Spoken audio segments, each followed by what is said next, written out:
Okay, मैंने मेरे ख्याल से आपको माइक अनम्यूट नहीं किया है. Let me unmute your mic.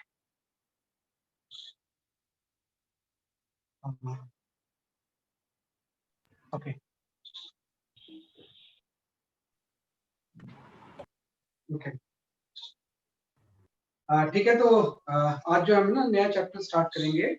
We are going to start the new chapter. है ना? तो एनसीईआरटी के हिसाब से ना ये आपके पार्ट 2 में दिया हुआ है ना. पार्ट 2 में आपका जो चैप्टर आपने कवर किया है ना, वी हैव स्टडीड द, है ना, according to the NCERT, thermal properties of matter, chapter number 11, है ना. ये चैप्टर नंबर 11 हमने कवर कर लिया. तो उसको आप एक बार खुद से पढ़ लेना. पढ़ना सिर्फ 3 चीजें ही है अभी फिलहाल, है ना. भाई सबसे पहले मॉड्यूल कंप्लीट कर लो आप, है ना. फिर उसके बाद आप एनसीईआरटी पे आ जाओ और फिर प्रैक्टिस शीट सॉल्व करो, है ना. 3 चीजें कंप्लीट करने के बाद ही दूसरे पे जाएंगे. तो चैप्टर 11 कर लिया है. अब हम आ रहे हैं चैप्टर 13 पे, है ना. एक्चुअली थोड़ा सा सीक्वेंस इसमें गड़बड़ है. Chapter 13 is the kinetic theory of gases, वो हम करेंगे, है ना. चैप्टर 13 करा देंगे. तो आज जो हम स्टार्ट करेंगे, क्योंकि आपने गैसेस स्टेट शायद पढ़ लिया है, इसलिए काफी इसको पढ़ने में आपको आसानी. बहुत सारी चीजें हो सकता है आप पहले से भी जानते हो, लेकिन मेरे को फिर फिजिक्स के हिसाब से पढ़ाना होता है. क्या होता है ना, कई बार चैप्टर तो फिजिक्स और केमिस्ट्री में एक ही जैसे होते हैं, लेकिन जो उसका प्रोसेस ऑफ टीचिंग होता है वो डिफरेंट है ना. तो थोड़े से जो क्वेश्चंस के नेचर होते हैं वो अलग होते हैं, तो उस हिसाब से पढ़ाने का तरीका थोड़ा अलग होता है, इसलिए पढ़ाना पड़ता है. अदरवाइज नहीं तो थर्मोडायनेमिक्स केमिस्ट्री में भी है, थर्मोकेमिस्ट्री, और इसमें भी है ना. ऐसे बहुत सारे चैप्टर्स होते हैं जो दोनों में कॉमन है, लेकिन फिर भी फिजिक्स के हिसाब से उसको आपको पढ़ना है ना. तो हम यहाँ पे स्टार्ट करते हैं. We start the kinetic theory of gases, है ना. ये जो नया चैप्टर है, we start with the kinetic theory of gases.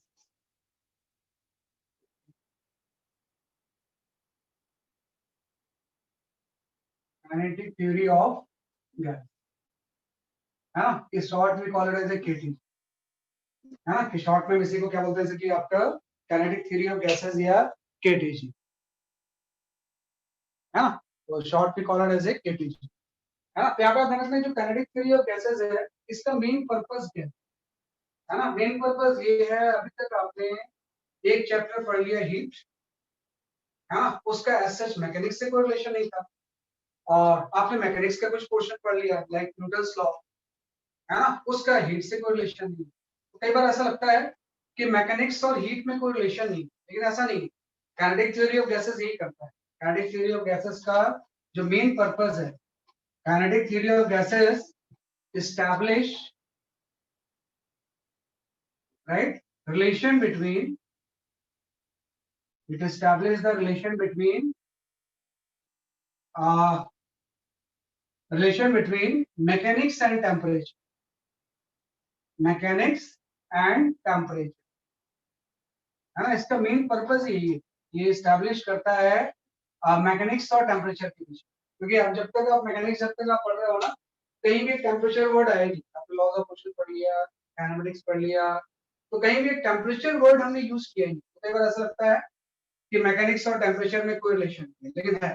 Kinetic theory of gases उसी को एस्टैब्लिश करता है. तो indeed there is a relation between the mechanics and temperature. Indirectly kinetic theory of gases जो होता है, it establish relation between, right, kinetic energy of molecule, है ना. it establish the kinetic energy of molecule, है ना. kinetic energy of gas molecule with temperature, with temperature. यहाँ पे बोलते हैं कि टेम्परेचर का जो डायरेक्ट रिलेशन है वो kinetic energy of the gas molecule. Kinetic energy अगर गैस मॉलिक्यूल की ज्यादा होगी तो टेम्परेचर बढ़ेगा, एंड वाइस वर्सा. अगर आप टेम्परेचर बढ़ाओगे तो गैस मॉलिक्यूल की काइनेटिक एनर्जी भी क्या होगा, जैसे आपकी इंक्रीज. तो यही इसका मेन है, relationship between the kinetic energy of gas molecule with temperature. ये जो kinetic energy of the gas molecule है, इसको हम बोलते हैं माइक्रोस्कोपिक प्रॉपर्टी. ये जो चीज होती है we call as a microscopic property, है ना.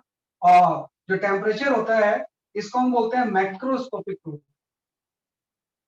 Macroscopic property. भाई गैस की कुछ माइक्रोस्कोपिक प्रॉपर्टी होती है, कुछ मैक्रोस्कोपिक होती है। मैक्रोस्कोपिक जो मेजरेबल होती है, लाइक टेम्परेचर, प्रेशर, ये सब मेजर कर सकते हैं हम, तो मैक्रोस्कोपिक प्रॉपर्टी होगी। Kinetic energy of the gas molecule as such measurable quantity नहीं, किसी इंस्ट्रूमेंट से हम इसको मेजर नहीं कर सकते हैं, तो इसको नॉर्मली हम बोलते हैं माइक्रोस्कोपिक प्रॉपर्टी। वही चीज है कि गैस की माइक्रोस्कोपिक और मैक्रोस्कोपिक प्रॉपर्टीज में रिलेशन जो होता है उसी को हम क्या बोलते हैं, जैसे कि आपका काइनेटिक वीडियो। एक वही चीज है कि जब भी हम कोई चीज स्टार्ट करते हैं, लाइक मैकेनिक्स, हीट, कुछ भी चीजें है ना, तो हम आइडियल सिचुएशन से स्टार्ट करते हैं कि we start with the ideal situation, है ना, we start with the ideal situation, है ना। I hope visibility is clear है क्या, स्क्रीन ब्लर वगैरह तो नहीं है? Yes sir. Yes sir. कल थोड़ा सा वो एक क्लास में ब्लर चल रहा था, वो मुझे बता दिया था। हाँ चलो बढ़िया, तो ठीक है। हाँ, तो ये आपका आ गया microscopic properties and macroscopic properties, है ना। तो यहाँ पे हम आते हैं, जैसे कोई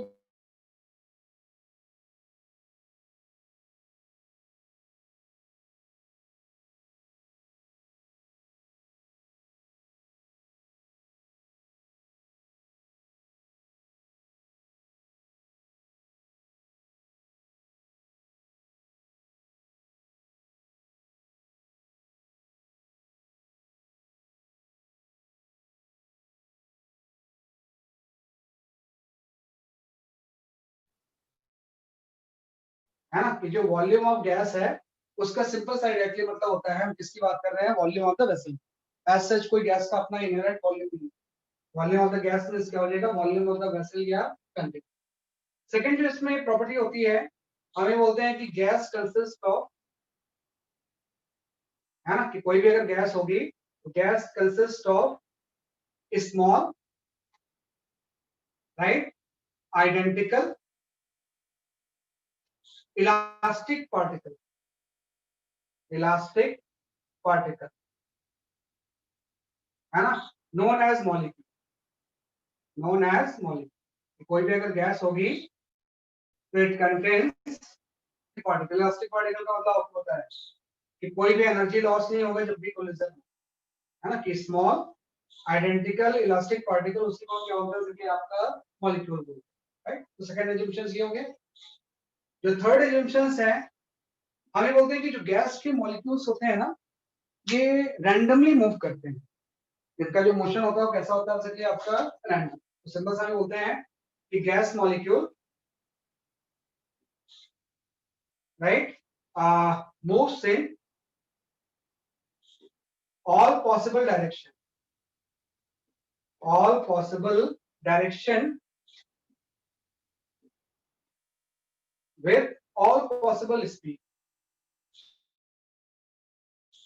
with all possible speed randomly, all possible speed randomly, है ना, कि जो गैस के मॉलिक्यूल्स होंगे इनका जो मोशन होता है वो कैसा होता है, जैसे कि आपका रैंडम होता है, कि हर पॉसिबल डायरेक्शन में मूव करेंगे और हर पॉसिबल स्पीड से मूव करेंगे, इसका मोशन इंडायरेक्टली क्या हो जाएगा, जैसे कि आपका रैंडम, तो मोशन इसका रैंडम होगा, ये आपका थर्ड एजम्पशन हो जाएगा। फोर्थ होता है कि गैस मॉलिक्यूल ओबे न्यूटन्स लॉ, है ना, कि हम ऐसा मान के चलते हैं कि मैकेनिक्स के आपने लॉस पढ़े हैं वो गैस मॉलिक्यूल के लिए वैलिड है। Gas molecule, right, obey Newton's law,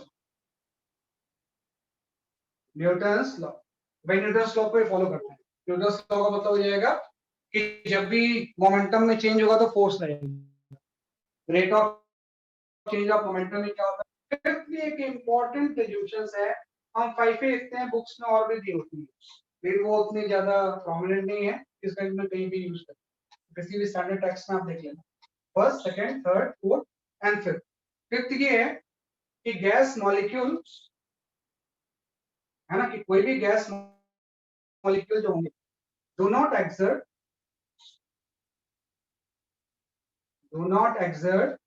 force on each other,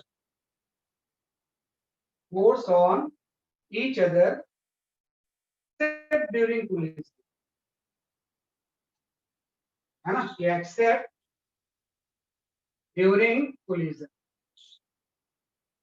ये आपका है ना, कि गैस मॉलिक्यूल जो है do not exert force on each other except during collision, कि भाई एक दूसरे के ऊपर फोर्स एक्सर्ट तभी करेंगे जब दोनों में कोलिजन होगा, वैसे फोर्स मतलब नहीं करते हैं। जैसे हम जानते हैं ना कि लॉ ऑफ ग्रेविटेशन के अकॉर्डिंग यूनिवर्स में हर चीज एक दूसरे को अट्रैक्ट करती है ना, तो एक फोर्स ऑफ इंट्रैक्शन होता है। लेकिन गैस मॉलिक्यूल के बीच में कोई फोर्स ऑफ इंट्रैक्शन नहीं, भाई एक दूसरे से इंटरेक्ट वैसे नहीं करेंगे, अगर दूर पे रखें तो कोई इंटरेक्शन नहीं होगा, हाँ जब कोलाइड करेंगे तो एक दूसरे को फोर्स लगाएंगे। Gas molecule do not exert force on each other accept during collision. इसका इनडायरेक्टली मतलब हो जाएगा कि इसकी पोटेंशियल एनर्जी जीरो होती है। ये हम सिंपल सा बोलेंगे, इंटरेक्शन की वजह से तो पोटेंशियल एनर्जी आती है, तो अगर इंटरेक्शन हो ही नहीं रहा है तो पोटेंशियल एनर्जी जो होगी वो क्या होती है, जैसे आपकी जीरो।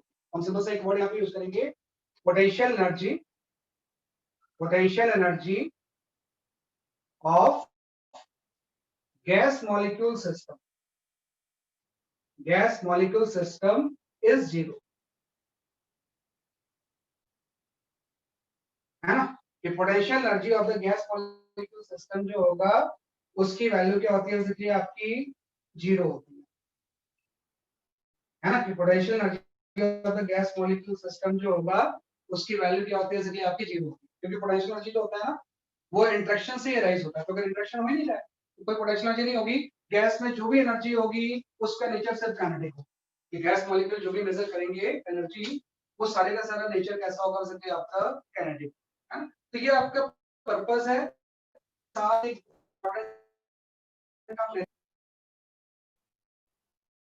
व्हीकल से एक रिलेशन,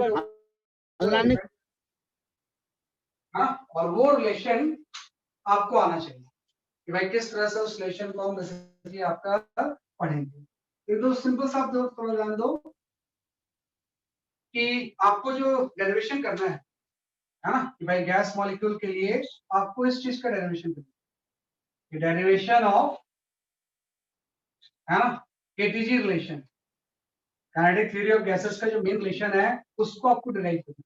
और वो डेरिवेशन ये होता है P into V is equal to 1/3 Nm into V RMS square, ये होता है ना, कि आपको इसी को डिराइव करना है कि भाई P इसमें प्रेशर है, हाँ, यहाँ पे P जो है वो क्या है, वैसे कि आपका गैस का प्रेशर है ना। V जो है वॉल्यूम है, जिस वॉल्यूम में ये प्लेस्ड है ना। इसमें जो कैपिटल N है ये टोटल नंबर ऑफ मॉलिक्यूल्स है ना, हो सकता है आपने इसको केमिस्ट्री में पढ़ा होगा।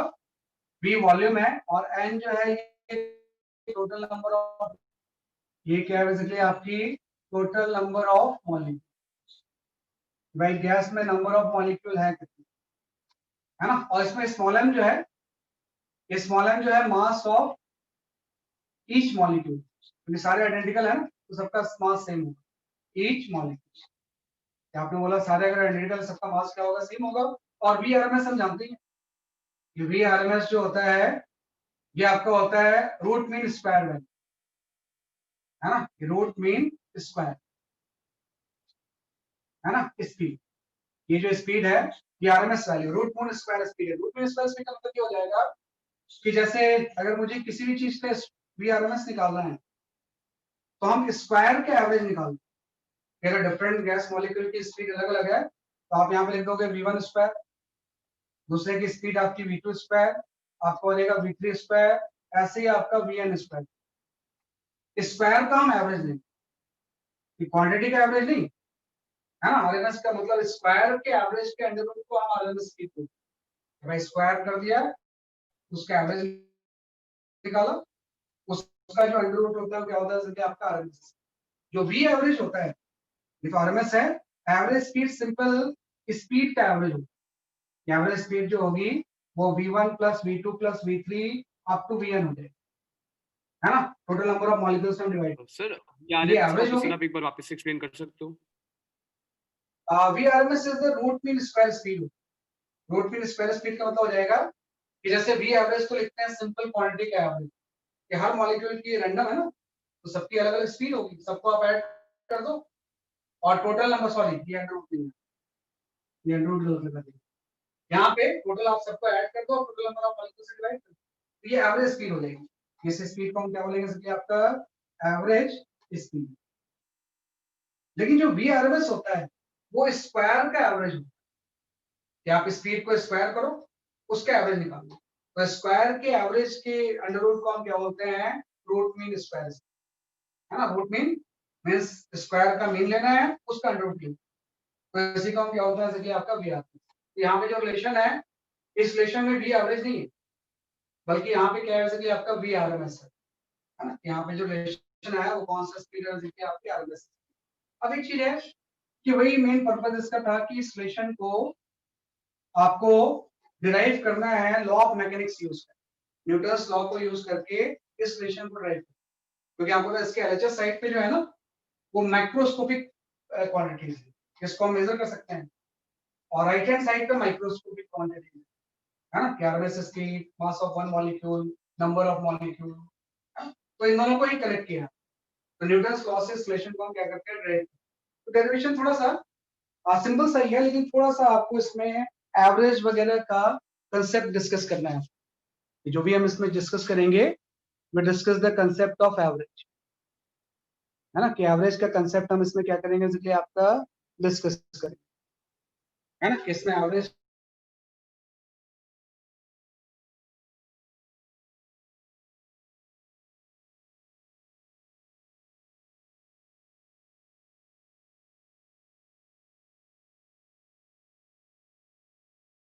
करने के लिए सिंपल से कुछ स्टेप्स, है ना। तो यहाँ पे स्टेप्स आपके इस तरह से हो जाएंगे कि सबसे पहले आप एक कंटेनर लें, है ना। यहाँ में आप क्या ले लेंगे, जैसे कि आपका जैसे क्यूबिकल कंटेनर, कोई भी वेसल आपने ले लिया ऐसे, हाँ, क्यूबिकल भी ले सकते हैं, क्यूबॉइड भी ले सकते हैं, लेकिन सिंपलिसिटी के लिए मैं क्यूबिकल ले, ये कोई क्यूबिकल वेसल इस तरह से, और इसके अंदर गैस। सर आपकी स्क्रीन विजिबल नहीं है sir. Sir, skin is too blur.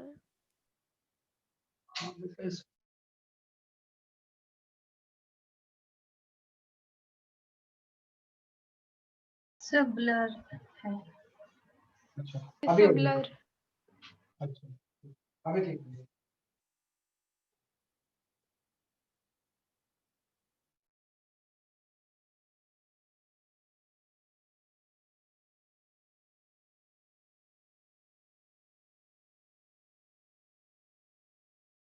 Yes. वो बीच में कभी कभी हो जाता है। सिंपल से आपने क्या किया, ये आपकी कोई क्यूबिकल जो है आपका कंटेनर है, और इसकी जो साइड लेंथ है वो है, यहाँ पे साइड लेंथ कितनी आपने ले लिया, और इसके अंदर आपने गैस फिल कर दी, है ना, कि भाई गैस में जो फिल किया है वो नंबर ऑफ मॉलिक्यूल्स उसके कैपिटल लेंथ, मॉलिक्यूल्स जो फिल किया वो कितने कैपिटल लेंथ है, एक मॉलिक्यूल का मास जो स्मॉल है। हम ये रिलेशन निकालना चाहते हैं कि भाई प्रेशर कैसे एक्सर्ट होता है, कि भाई कोई भी गैस जब प्रेशर एक्सर्ट करती है तो प्रेशर का कॉज क्या होता है, क्यों प्रेशर एक्सर्ट कर रही है। भाई जब वेसल में होगा तो उसके अंदर कुछ प्रेशर होगा, तो प्रेशर क्यों एक्सर्ट करेगी, तो हम ये बोलेंगे एक्चुअली में क्या होता है ना,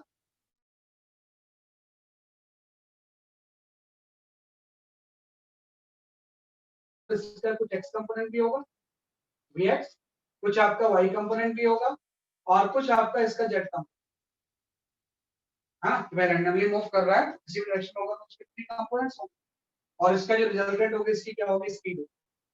तो जब ये किसी भी एक फेस को हम आइडेंटिफाई कर लेते हैं, सपोज ये फेस, हाँ, तो क्या होगा, ये गैस मॉलिक्यूल जाके इससे कोलाइड करेगा और कोलाइड करके वापस आएगा। तो अगर ये Vx से गया था तो Vx से ही वापस आ जाएगा ना, है ना, क्योंकि एक साइड पे जब कोलाइड करेगा तो Vx से गया था तो Vx ही वापस आ जाएगा, डायरेक्शन चेंज हो जाएगी। और Vy और Vz में तो कोई चेंज नहीं है, अगर इससे कोलाइड कर रहा है तो Vy और Vz का रेडियस आपकी अनचेंज है, जो चीज चेंज हुआ है सिर्फ Vx की डायरेक्शन चेंज हुई, तो इलास्टिक कोलिजन। तो हम बोलेंगे जब ये इससे कोलाइड करेगा तो इसके मोमेंटम में चेंज डेल्टा पे, और वो मोमेंटम में चेंज होगा वो 2mvx होगा। Vx से गया माइनस Vx से वापस आ गया, तो जब डिफरेंस लेंगे तो ऐड हो जाएगा, तो जो चेंज इन मोमेंटम होगा वो कितना हो जाएगा, जैसे कि आपका 2mvx।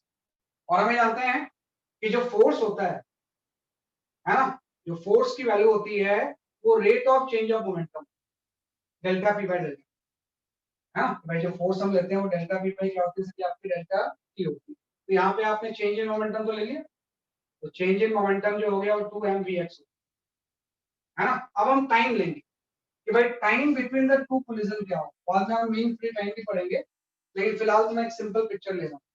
What is the time between the two collision, है ना, कि भाई एक बार ये कोलाइड किया फिर कितने टाइम बाद कोलाइड दोबारा ऐसी वॉल के ऊपर, भाई एक बार इसने कोलाइड किया है फिर कितने टाइम के बाद ये दोबारा फिर से कोलाइड, वो जो टाइम होगा ना, time interval between the two collision हो जाएगा 2L/Bx। कॉपी अंडरस्टैंड, भाई यहाँ पे कोलाइड किया, रिवर्ट गया, फिर ये L डिस्टेंस यहाँ ट्रेवल करेगा, फिर कोलाइड करेगा इससे और फिर वापस आएगा यहाँ, तो L जाके L वापस आ गया ना, तो टोटल जो डिस्टेंस ट्रेवल करेगा वो 2L है, और किस स्पीड से कर रहा है, Vx से, तो time between the two collision जो होगा वो 2L/Bx। हम ये मान के चल रहे हैं कि जो कोलिजन का टाइम बहुत कम, जो भी टाइम लग रहा है वो जाके आने में, तो L गया, L वापस वहीं आ गया, तो दो कोलिजन के बीच में टाइम जो होगा वो 2L/Bx होगा। यहाँ पे हम 2L/Bx कर देंगे। सर L/Bx नहीं होगा? बेटा इसी वॉल को दोबारा फिर से कोलाइड कर, इस पे नहीं, सेम वॉल पे, तो L जाके इधर गया, फिर इससे कोलाइड हुआ, फिर वापस वहीं कोलाइड कर, वो टाइम निकाल रहे हैं। तो L गया, L वापस आया, तो टोटल डिस्टेंस 12 हो गई ना। यहाँ सर पे ये टाइम मास को 2m क्यों लिया है? बहुत आसान आसान चीज आप लोग पूछ लगते हैं, ये बता भाई यहाँ पे 2m इसलिए लिया है कि चेंज ना, तो डायरेक्शन में चेंज भी आप है, यहाँ पे हम किसकी चेंज ले लेंगे, डायरेक्शन की। जब भी आप चेंज इन मोमेंटम लिखते हो P final minus P initial, तो जब आप लिखोगे P फाइनल तो माइनस एम bx हो जाएगा, लेफ्टवर्ड था, माइनस ऑफ P इनिशियल जो होगा वो एम bx हो जाएगा, ये -2m bx। तो जब भी कोई चीज डायरेक्शन चेंज करती है ना, तो चेंज इन वेलोसिटी में चेंज भी ऐड हो जाता है, तो चेंज इन मोमेंटम भी ऐड हो जाता है ना। माइनस का मतलब फोर्स की डायरेक्शन से, इसलिए उसको मैंने यहाँ नहीं, फोर्स की डायरेक्शन लेफ्टवर्ड लगेगी, मॉलिक्यूल के ऊपर जो फोर्स लगेगा वो किस तरफ लगेगा, लेफ्टवर्ड। तो 2mvx चेंज इन मोमेंटम हो गया, टाइम 12/vx, तो यहाँ से 2 और 2 कैंसिल हो गया, यहाँ पे आपके फोर्स की वैल्यू, तो फोर्स की वैल्यू आ गई mvx²/f। लेकिन आपको पता है ये जो फोर्स आया है ये तो सिर्फ एक मॉलिक्यूल भी आया, ऐसे ऐसे बहुत सारे मॉलिक्यूल्स है ना, सब कोलाइड करेंगे इस वॉल से तो बहुत ज्यादा फोर्स एक्सर्ट होगा ना। तो अगर मैं टोटल एवरेज फोर्स निकालूं, है ना, कि भाई यहाँ पे अगर मैं निकालूं कि भाई एवरेज फोर्स किसी एक वॉल पे कितना लग रहा है ना, what is the average force on the wall, अगर हम ये निकालें एवरेज फोर्स ऑन वॉल, है ना, तो अब बात है ये तो किसी एक के लिए है, तो आप क्या करोगे, सारे को ऐड कर सारे फोर्स को ऐड करेंगे, तो ये जो फोर्स होगा इसकी वैल्यू आपकी हो जाएगी m/l, तो सबका सेम ही सिग्मा vx² है ना। सिग्मा vx² का मतलब ये है कि एक मॉलिक्यूल का हो सकता है कि एक्स कंपोनेंट vx1 हो, दूसरे का vx2 हो, vx3 हो, सबको आपने ऐड कर दिया, तो टोटल फोर्स जो लग गया वो m/l इंटू सिग्मा vx² है। अब यहाँ पे थोड़ी सी एक चीज आती है कि जो इसकी स्पीड होगी, ये तो कंपोनेंट है, अगर मैं लिखूंगा कि भाई किसी भी मॉलिक्यूल की स्पीड क्या होगी, स्पीड ऑफ मॉलिक्यूल, है ना, तो जो स्पीड ऑफ मॉलिक्यूल होगी वो आपकी हो जाएगी v=vx² plus vy² plus vz², इसका अंडर रूट, ठीक हो जाएगा, तो एक्स वाई जेड और तीनों का जो रिजल्टेंट होगा वही तो इसकी स्पीड हो जाएगी, तो स्पीड जो होगी वो एक्स वाई जेड कंपोनेंट के रिजल्टेंट होगी, स्पीड का स्क्वायर ले लिया मैंने, हाँ, तो जस्ट मैंने आपसे ये बोला। अब यहाँ पे थोड़ा सा मैं निकालना चाहता हूँ कि भाई एवरेज स्पीड पूरे मॉलिक्यूल की क्या हो, भाई हम ऐसा बोलते हैं कि v² तो ये हो गया, v² को आप n से डिवाइड करो और एक सिग्मा लगा, तो सारे के लिए ले रहे हैं ना, हाँ, हमें निकालना चाहते हैं कि व्हाट इज द एवरेज, तो आपने सारी स्पीड को ऐड किया और ऐड से डिवाइड कर दिया, यहाँ पे भी ऐसे ही हो जाएगा कि भाई सिग्मा यहाँ पे आ जाएगा सके आपका vx²/n प्लस आपका हो जाएगा सिग्मा vy²/n, और ये आपको हो जाएगा सिग्मा vz², ये आपने कर दिया, है ना, ये सारे को आपने क्या कर दिया सके आपका इस तरह से डिवाइड कर, कि सबका जो एवरेज होगा उसकी वैल्यू सके आपकी क्या।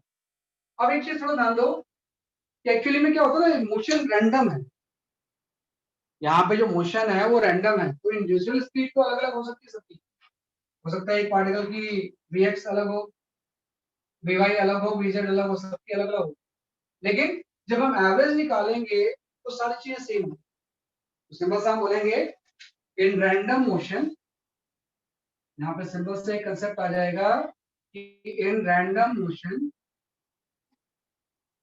एवरेज स्पीड ऑफ मॉलिक्यूल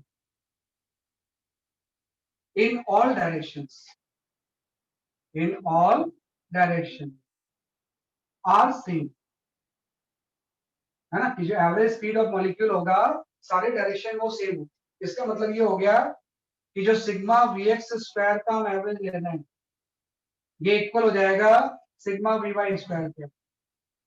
अलग अलग एक पार्टिकल का दूसरे के इक्वल नहीं होगा, पूरा एवरेज, है ना, और वही इक्वल हो जाएगा सिग्मा Vz स्क्वायर। तो हर डायरेक्शन की जो एवरेज वैल्यू होगी वो क्या होगी आपकी सेम, मतलब ये टर्म और ये टर्म सेम। तो अगर ये सारे टर्म सेम होंगे तो यहां से इस चीज को मैं थोड़ा सा ऐसा लिख सकता हूँ कि भाई जो sigma v square by n है इसकी जो वैल्यू होगी ये इक्वल हो जाएगी thrice of sigma v x square, है ना, क्योंकि तीनों टर्म तो सेम ही है ना। कोई भी एक टर्म आप ले लो क्योंकि आप एक्स को डिफाइन ले लो, तो एक्स के टर्म्स में सबको लिख लिया, तो आपको यहाँ से एन तो कैंसिल ही हो गई। तो यहाँ से एक बड़ा इंपॉर्टेंट रिलेशन आ गया कि जो एक्स कंपोनेंट का स्क्वायर होगा ये 1/3 हो जाएगा सिग्मा टोटल स्पीड के स्क्वायर। भाई टोटल स्पीड का जब हम स्क्वायर लेंगे वे सबके अलग अलग होंगे, टोटल स्पीड का अगर स्क्वायर का सम लेंगे तो उसका 1/3 जो होगा वो एक्स कंपोनेंट, क्योंकि हम बोल रहे हैं कि रैंडम मोशन में इक्वल होंगे सारे एवरेज। तो ये बड़ी एक इंपॉर्टेंट चीज आ गई, इसी को आपको खुद करना। जैसे आपने ये चीज लिखा ना, इसको आप यहाँ पे सीधे यूज कर सकते, जो आपने फोर्स का फॉर्मूला लिखा, जो आपका फोर्स का फॉर्मूला था उसमें सीधे हम इसको क्या करेंगे यूज करेंगे। तो अगर मैं यहाँ पे लिखूं what is the average force on the wall, है भाई एवरेज ये लिख लिया होगा। अगर मैं यहाँ पे लिखूं what is the average force on the wall, तो मैं यहाँ पे लिख सकता हूँ 1/3, है ना, m/l into v sigma v square, sigma v square by basically आपका सिग्मा v स्क्वायर, है ना, m/l इंटू क्या आ गया कि आपका सिग्मा v स्क्वायर। इतने अमाउंट का टोटल फोर्स रहेगा। अगर मैं इसके ऊपर टोटल एवरेज फोर्स लगाऊं तो 1/3 of m/l sigma v square. Sigma v square क्या है, सब मॉलिक्यूल की स्पीड लग रहा हो उस सबके स्क्वायर का सम, उस सबके किसका सम है, बेसिकली आपके स्क्वायर का सम, इसी को हम क्या बोल रहे हैं सिग्मा v स्क्वायर। ये तो आपका फोर्स आया भाई, टोटल फोर्स आपने निकाल लिया कितना लग रहा है ना, what is the total average force on the wall. इस टोटल फोर्स से we can find out the pressure. हम जानते हैं प्रेशर इक्वल टू जो होता है वो फोर्स अपॉन एरिया होता है। तो टोटल फोर्स तो आपने लिख लिया ये 1/3 m/l into sigma v square by area. इस चीज का एरिया आप ले लो तो इस चीज का एरिया भी l स्क्वायर हो जाएगा, है ना, इस चीज का एरिया भी क्या हो जाएगा, इसलिए आपका l स्क्वायर हो जाएगा। अल्टीमेटली जो प्रेशर की वैल्यू आ गई ये आपकी आ गई 1/3 m sigma v square by volume capital V, क्योंकि l square into l cube हो जाएगा। यहाँ पे कैपिटल V क्या आ गया, इसलिए आपका वॉल्यूम। हाँ, लेकिन अभी भी आपका रिलेशन एस्टैब्लिश नहीं हुआ, अभी भी आपका ये रिलेशन एस्टैब्लिश नहीं हुआ। यहाँ से सिंपल से क्या आया PV equal to 1/3 small m into sigma v square, है ना। लेकिन आपका जो मेन रिलेशन था वो तो आपका ये था ना कि भाई PV equal to 1/3 nm into v RMS, nm into v RMS। मतलब ये जो स्पीड के स्क्वायर का सम है इसको आरएमएस में कन्वर्ट करना है। वह जो स्पीड के स्क्वायर का सम है इसको किस में कन्वर्ट करना होगा, आरएमएस में। हम क्या करेंगे n से मल्टीप्लाई डिवाइड कर देंगे, इस पूरे टर्म को आप n से मल्टीप्लाई कर दो टोटल नंबर ऑफ मॉलिक्यूल से और n से डिवाइड कर दो, वह इस पूरे टर्म को आप टोटल नंबर ऑफ मॉलिक्यूल से मल्टीप्लाई एंड डिवाइड कर दो, है ना। तो ये वाला जो टर्म होगा ये तो आरएमएस स्पीड होता है, ये सब स्क्वायर हो जाएगा, स्क्वायर का एवरेज निकाल, तो स्क्वायर का एवरेज का अंडर रूट ही आरएमएस, मतलब ये आरएमएस स्पीड का स्क्वायर हो जाएगा। अल्टीमेटली आपका रिलेशन आ गया। यहां से अगर हम देखें तो ये वाला जो टर्म होगा वो वी आरएमएस का स्क्वायर होगा। वी आरएमएस का क्या हो जाएगा, इसलिए आपका स्क्वायर हो जाएगा, है ना। तो अल्टीमेटली फिट करेंगे तो ये रिलेशन आ गया कि भाई केटीजी का जो मेन रिलेशन है PV equal to 1/3 NM into v RMS square. हाँ, तो इसी को आपको सिस्टमेटिकली डिराइव करना है। तो डेरिवेशन के सारे स्टेप किए ये, है ना। इस तरह से हम ये सारी चीजों को एवरेज में कन्वर्ट कर रहे हैं। ये डेरिवेशन आपके एग्जाम में भी आता है, एग्जाम में भी आपसे अगर ये कैंसिलिंग में है तो आपसे ये पूछा जाए। फिलहाल वैसे कंसेप्चुअल क्लैरिटी होगी, एक बार कंसेप्चुअल क्वेश्चन आएंगे तो डेरिवेशन के थ्रू आप सॉल्व करेंगे। तो फाइनली आपने ये आपने डिराइव कर दिया। सर रैंडम मोशन में average speed of molecule all direction में सेम हमेशा कैसे होंगे सर? सर रैंडम में तो हम बता नहीं सकते ना सर। ये जब बहुत सारे कोई स्टैटिक्स वही कहा जाता है ना, स्टैटिक्स अगर हम यूज करेंगे ना तो उसके में आ जाती है। स्टैटिक्स यूज करोगे ना बहुत लार्ज नंबर ऑफ पार्टिकल्स हैं, सबकी स्पीड, एक मॉलिक्यूल के बारे में हम कमेंट, इसका क्या होगा 2 के लिए कमेंट नहीं कर सकते, 10 के लिए नहीं कर सकते। तो ऐसे बेसिकली आपका हो सकता है मिलियंस ऑफ यहाँ पे मॉलिक्यूल, तो उसका जब हम निकालेंगे तो हर डायरेक्शन की एवरेज, तभी तो हम रैंडम मोशन बोल रहे हैं। उसी एजम्पशंस पे सारा कुछ बेस्ड, एजम्पशंस पे सारा बेस्ड है। तो रैंडम, रैंडम मतलब 2-3 पार्टिकल के लिए कुछ हम गेस नहीं कर सकते, लेकिन लार्ज सैंपल साइज के लिए उसको हम कमेंट कर सकते हैं। यहीं पे स्टैटिस्टिकल डाटा इन्वॉल्व है, वो ऐप ऐसे नहीं समझ सकते।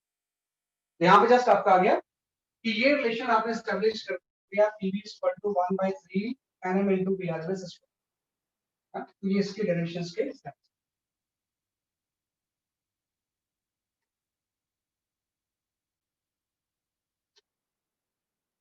क्या करें इसके बाद हम आते हैं, अब मेन चीज हो गया कि what is the kinetic interpretation of temperature, है ना। कि भाई अब हम टेम्परेचर को इंटरप्रेट करेंगे। अभी तो आपने प्रेशर एंड वॉल्यूम की बात की, है ना, कि अभी जो आपने बात की किस बात की, प्रेशर एंड वॉल्यूम। भाई TV equal to 1/3 NM into v RMS square, या इसी को ऐसा लिख सकता था, है ना, TV equal to 1/3 NM into v RMS square. P equal to मैं ऐसे लिख सकता था 1/3 nm by v into v RMS. तो nm क्या होगा, mass of one molecule and total number of molecule. पूरे गैस का मास क्या हो जाएगा बाय वॉल्यूम, तो इच हम डेंसिटी हो सकता है 1/3 हम डेंसिटी लिख सकते हैं, डेंसिटी इनटू वीआरएमएस। ये भी सही भाई, वॉल्यूम को नीचे लेंगे, total mass by total volume, तो मास बाय वॉल्यूम उस गैस की क्या हो जाएगी, डेंसिटी। लेकिन आपका जो मेन पर्पस था ना वो ये था, what is the kinetic interpretation of temperature. कि भाई किसी भी जो गैस है इसकी टेम्परेचर का मैकेनिक्स से क्या रिलेशन है ना, उसी को हम बोलते हैं kinetic interpretation of temperature. Kinetic interpretation of temperature, है ना, ये हम बोलते हैं। We talk about the kinetic interpretation of temperature, है ना। तो जो काइनेटिक इंटरप्रिटेशन ऑफ टेम्परेचर होता है, हम ये बोलते हैं कि the average kinetic energy, the average kinetic energy of gas molecule, gas molecule, right, is directly proportional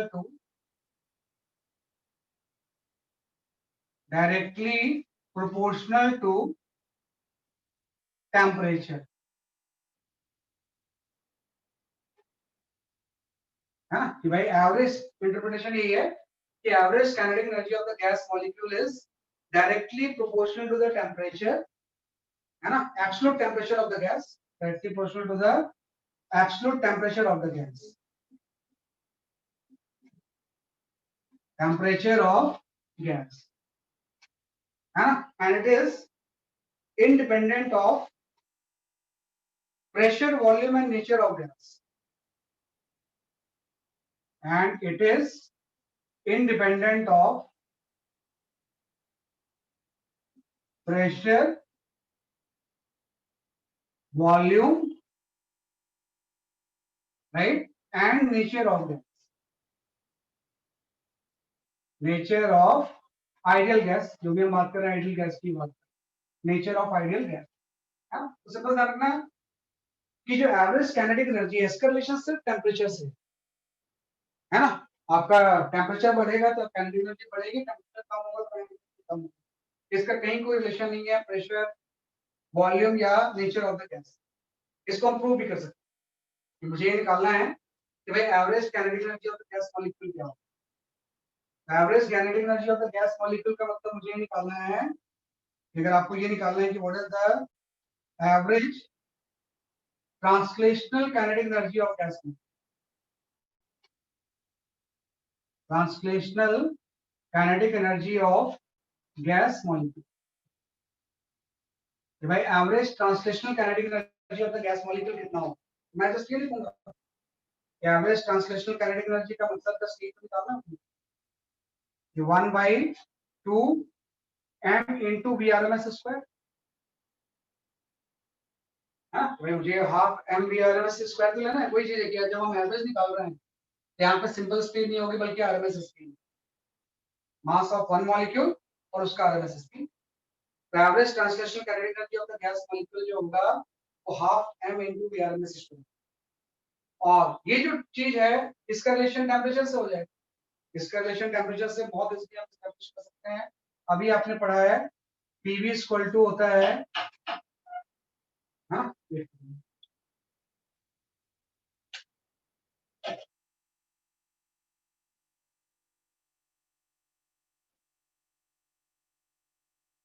है ना, ये अभी जो आपने पढ़ा है कि जो PV इक्वल टू होता है वो आपका होता है 1/3 Nm into VRMS,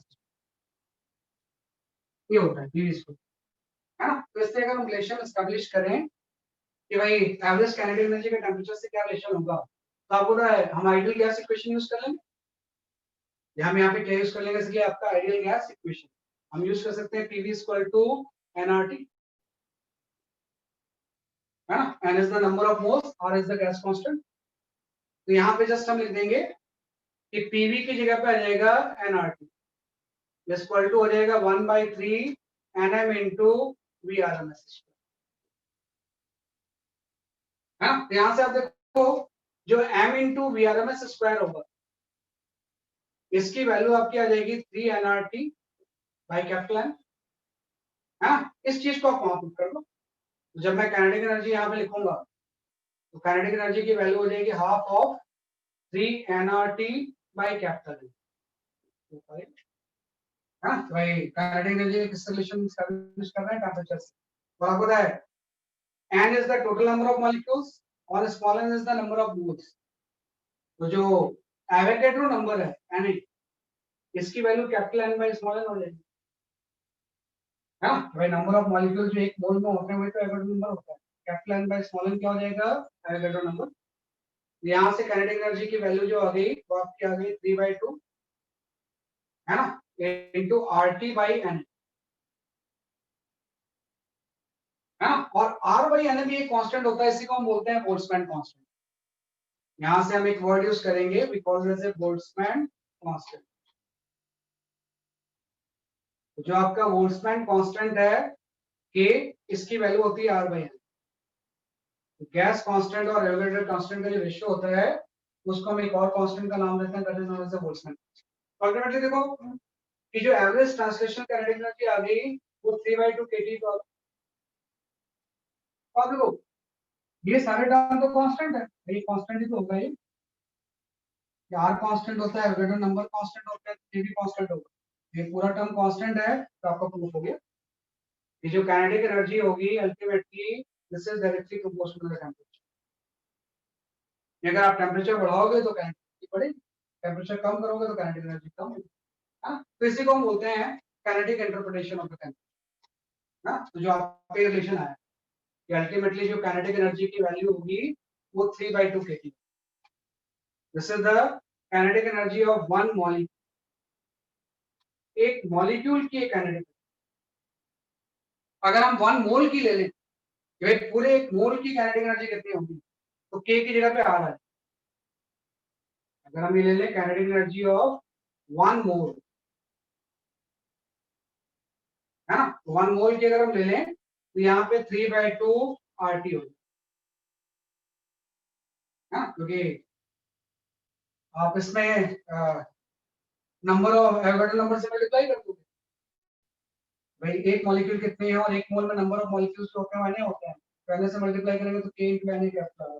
वही चीज है ना कि जब भी हम 1 मॉलिक्यूल की बात करते हैं तो बोल्ट्जमैन कांस्टेंट है, और जब हम 1 मोल की बात करेंगे तो गैस कांस्टेंट है ना, 3/2 RT है। तो ये आपका होता है kinetic interpretation of the temperature.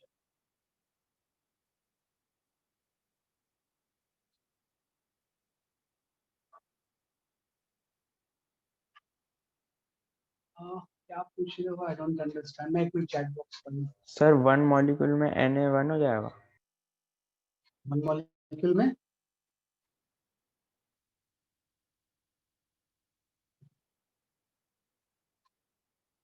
अच्छा, एक मिनट में देखता हूँ।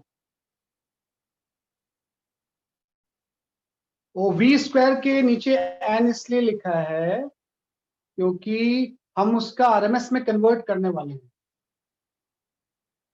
है ना। एवरेज ट्रांसलेशनल काइनेटिक एनर्जी इसलिए क्योंकि काइनेटिक एनर्जी रोटेशनल भी हो सकती है ना। एक बार पहले इसको आप देख लो, फिर मैं एक एक करके आपके चैट का आंसर देता हूँ, है ना? पहले आप इसको देखो।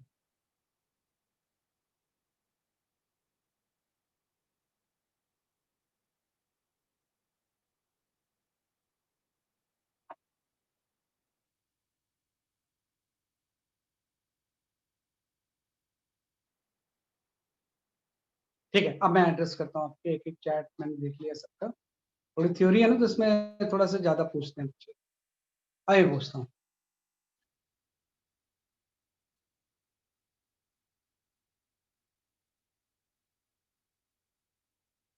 सिग्मा v² के नीचे n क्यों लिखा है? इसलिए लिखा है क्योंकि हम v² को RMS में कन्वर्ट करना चाहते हैं। सिग्मा v² बाई n लिखेंगे ना, तभी RMS में कन्वर्ट होगा। सिग्मा v² में कैपिटल लिखेंगे, यही चीज RMS स्पीड, RMS स्पीड का स्क्वायर, है ना, कि स्क्वायर के एवरेज का अंडर रूट ही तो RMS होता है। तो जब तक हम उसमें वो नहीं लिखेंगे तब तक नहीं आएगा। What is the average translational kinetic energy? देखो, एवरेज ट्रांसलेशनल काइनेटिक एनर्जी इसलिए है क्योंकि रोटेशनल काइनेटिक एनर्जी होती है ना।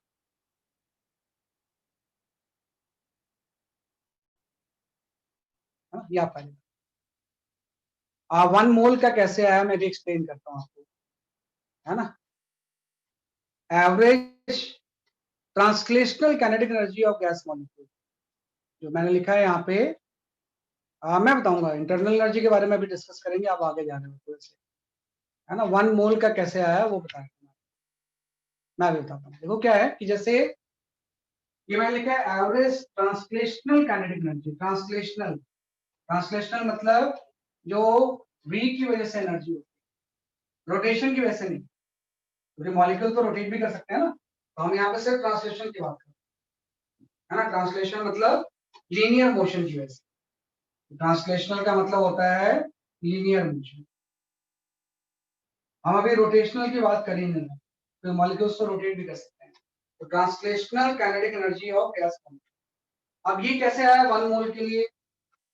1 मोल के लिए ऐसे आया कि जैसे आपने लिख दिया काइनेटिक एनर्जी ऑफ 1 मॉलिक्यूल इतना है, तो 1 मोल में अगर मैं काइनेटिक एनर्जी ऑफ 1 मोल ले लूं, काइनेटिक एनर्जी ऑफ 1 मोल, है ना, 1 मोल जो गैस अमाउंट होगा उसके लिए काइनेटिक एनर्जी कितनी होगी? तो एवोगाड्रो नंबर से मल्टीप्लाई करूंगा ना। 1 मोल में नंबर ऑफ मॉलिक्यूल्स तो एवोगाड्रो नंबर होते हैं। तो जब ये तो 1 मॉलिक्यूल का है, तो जब मैं उसकी काइनेटिक एनर्जी लिखूंगा तो Na से मल्टीप्लाई करूंगा, Na into 3/2 k, है ना। और k की वैल्यू r/Na होती है ना, यहाँ से k की वैल्यू r/Na, Na कैंसिल हो जाएगा, यहाँ पे आपका ये 3/2 आ तो जब हम एक मॉलिक्यूल के काइनेटिक एनर्जी लिखते हैं तो बोल्ट्जमैन कांस्टेंट आता है, और जब हम एक मोल के लिखते हैं तो गैस कांस्टेंट 3/2 इस तरह से वी कैन गो। ये थ्योरेटिकल चीजें हैं, वैसे तो मैं एक्सेप्ट कर रहा था कि आप को ये पता होगा। NM/V डेंसिटी है बेटा, दैट इज योर डेंसिटी। ये जो टर्म है ना, रो लिखा है मैंने, रो को थोड़ा सा ज्यादा हैंडल कर देंगे तो this is known as a density. Density हो जाएगा ना, क्योंकि एक मॉलिक्यूल का मास m है और n is the total number of molecules, ये टोटल मास हो जाएगा ना।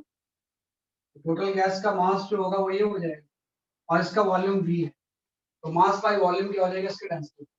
कई बार डेंसिटी के टर्म्स में लिखते हैं, कई बार हम किसके टर्म्स में लिखते हैं इसको, डेंसिटी के, ये हम लिख सकते हैं, है ना। तो यहाँ से दो चीजें आपके रिजल्ट आ गई, एक तो रिलेशन आपका ये आ गया, है भाई, ये मेन रिलेशन है, इससे सारी चीजें आएंगी। और दूसरा जो kinetic interpretation of the temperature, कि भाई कोई भी अगर गैस मॉलिक्यूल है तो उसकी जो एवरेज ट्रांसलेशनल काइनेटिक एनर्जी होगी ड्यू टू लीनियर मोशन, अगर मैं यहाँ पे लिखूं कि उसकी average translational kinetic energy of one molecule, है ना, इसकी वैल्यू आपकी 3/2 kg है ना। It's absolutely depends on the temperature, ये सारा कुछ डिपेंड करेगा किसके ऊपर, बेसिकली आपके टेम्परेचर, है ना। तो यहाँ पे एक चीज आ जाती है कि इसका थोड़ा सा ग्राफ आ जाता है, उसी को हम बोलते आर हैं, आएगा ना, इतना kinetic energy of one molecule है वो, जब मोल लेंगे तब आ रहा है, 1 मोल लेंगे तब आ रहा है, 1 मोल तब आ रहा है, एक मॉलिक्यूल के लिए यही आएगा ना। अगर एक सिंगल मॉलिक्यूल के लिए बोल रहा हूं तो क्या आएगा, एक गैस का 1 मोल अगर मैं ले लूं जिसमें बहुत सारे नंबर ऑफ मॉलिक्यूल्स होंगे तो उसमें आ रहा है, उसमें क्या आएगा, जैसे आपका आ रहेगा। तो सब चीजें आप आई डोंट थिंक कि आपने अभी तक पढ़ी नहीं है सब चीजें, चलो कोई नहीं, मैं तो मान के चल रहा हूँ नहीं पढ़ी, उसी के हिसाब से पढ़ाऊंगा अपनी चीज। अब यहाँ पे आ गया कि भाई आपने बोला कि ये सब चीजें तो एवरेज है ना, ये सारी चीजें जो है वो तो एवरेज है। वैसे तो मोशन रैंडम है कि कोई भी अगर इस तरह से आप बॉक्स लोगे तो इसमें जो सारे मॉलिक्यूल्स होंगे वो बहुत सारी स्पीड से मूव कर रहे होंगे, हाँ, सब मॉलिक्यूल की अपनी अलग स्पीड होगी, उस सबका आपने एवरेज निकाला, आपने निकाल लिया कि सबके मॉलिक्यूल का जो एवरेज काइनेटिक एनर्जी है वो 3/2 kg हो, है ना। एक मॉलिक्यूल के एवरेज जो निकालेंगे वो 3/2 kg हो, तो इसको हर मॉलिक्यूल अलग अलग स्पीड से मूव करता है। तो हम यहाँ पे कर्व पढ़ते हैं, उसको हम बोलते हैं Maxwell speed distribution. We study one graph, we call it as a Maxwell speed distribution. Yeah, we study Maxwell speed distribution. Speed distribution graph. है ना, तो जो मैक्सवेल स्पीड डिस्ट्रीब्यूशन ग्राफ होता है ये वैसी ग्राफ है, एकदम ध्यान रखना, जैसे अपने स्टीफन बोल्ट्जमैन लॉ का ग्राफ पढ़ा है ना, जो स्टीफन बोल्ट्जमैन लॉ का ग्राफ पढ़ा था, ऑलमोस्ट ये वैसी ग्राफ। हम यहाँ पे ग्राफ प्लॉट करते हैं बिटवीन dn by dt, है ना भाई, एक हम ग्राफ प्लॉट करते हैं dn by dv versus v, है ना, कि dn by dv वर्सेस किसका हम ग्राफ प्लॉट कर रहे हैं, जैसे कि आपका v है। इसमें ध्यान रखना dn क्या है, dn is the numbers of molecule having speed between